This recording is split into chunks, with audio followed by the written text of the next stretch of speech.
జగన్ పాలనలో కడప ఉక్కు పరిశ్రమలో 1% పనులు కూడా చేయలేదని బీజేపీ ఎంపీ సీఎం రమేష్ అన్నారు. 5 ఏళ్లలో జగన్ సంపాదనకే అధిక ప్రాధాన్యం ఇచ్చారని, పురపాలికల్లో అభివృద్ధిని విస్మరించారని విమర్శించారు.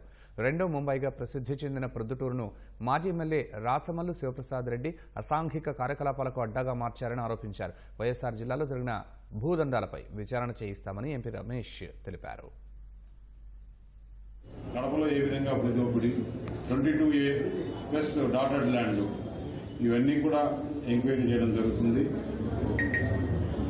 ప్రజలను ఇబ్బంది పెట్టి భూములు లాక్కునే కూడా వాళ్ళు స్వచ్ఛందంగా వచ్చి మొత్తం వాళ్ళు కంప్లైంట్ చేస్తే తప్పకుండా వారి భూములు వాళ్ళకి ఇప్పించడము ఇవన్నీ జరుగుతుంది. మున్సిపాలిటీలు అయితే అసలు ఏమాత్రం క్లీన్ లేదు. అసలు పరిపాలన గురించి పట్టించుకునే నాదుడే లేడు. ఇక్కడ ఎంతసేపు ఉన్న జగన్మోహన్ రెడ్డి సంపాదన సంపాదన సంపాదన. స్టీల్ ప్లాంట్ పెండింగ్ ఉందో అప్పుడు చంద్రబాబు నాయుడు ఫౌండేషన్ వేశాడు. ఇంతవరకు జగన్మోహన్ రెడ్డి వచ్చి దాన్ని క్యాన్సిల్ చేసి 2 సార్లు ఫౌండేషన్ వేశాడు. ఇంతవరకు 5 సంవత్సరాలు అయిపోయింది. ఏమి 1% కూడా దాంట్లో పురోగతి లేదు. ఈ జిల్లాలో యువతకు ఉద్యోగ అవకాశం రావాలంటే కడప స్టీల్ ప్లాంట్ రావాలి.